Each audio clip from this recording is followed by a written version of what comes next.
Hello everyone, আসসালামু আলাইকুম। আজকে আপনাদের জন্য নিয়ে আসছি কাঁঠালের বিচির ভর্তা রেসিপি। কাঁঠালের বিচি ভর্তাটা বাঙালির একটা জাতীয় ভর্তা।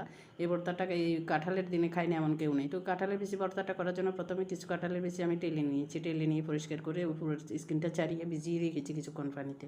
এখন একটা হ্যান্ড ব্লেন্ডারে নিয়েছি। আপনারা ইচ্ছে করলে এটা এটাও বেটে নিতে পারেন। এই যে এখন একটা ব্লেন্ডারে নিয়ে এখানে দিয়ে দিচ্ছি বেশ কিছু পরিমাণ রসুন কুচি এবং কয়েকটা কাঁচামরিচ ফালি দিয়ে আমি এটা একটু হালকা ব্লেন্ড করে নিব। ব্লেন্ড করে নিয়ে এটাকে একটু আড়া বাটার মতো করে নিয়ে ওইখানে আবার দিয়ে দিচ্ছি পরিমাণ মতে লাল মরিচের গুঁড়ো এবং লবণ এবং সরষের তেলটা দিয়ে আবার একটু ব্লেন্ড করে নিব। আমি কিন্তু এখনও পেঁয়াজটা দিইনি। এরকম যখন মিহি একটা পেস্ট হয়ে যাবে, বাটা হয়ে যাবে, তখন আমি পেঁয়াজ কুচি এবং ধনেপাতা কুচি দিয়ে দিচ্ছি। দিয়ে এখন এটাকে আমি ব্লেন্ডার থেকে নিয়ে নিচ্ছি, জার থেকে দিয়ে আরেকটু সরষের তেল দিয়ে হাতে মেখে এই যে রেডি আমার কাঁঠালের বিচির ভর্তাটা। যদি ভালো লেগে যায় তাহলে লাইক কমেন্ট করতে ভুলবেন না সবাই।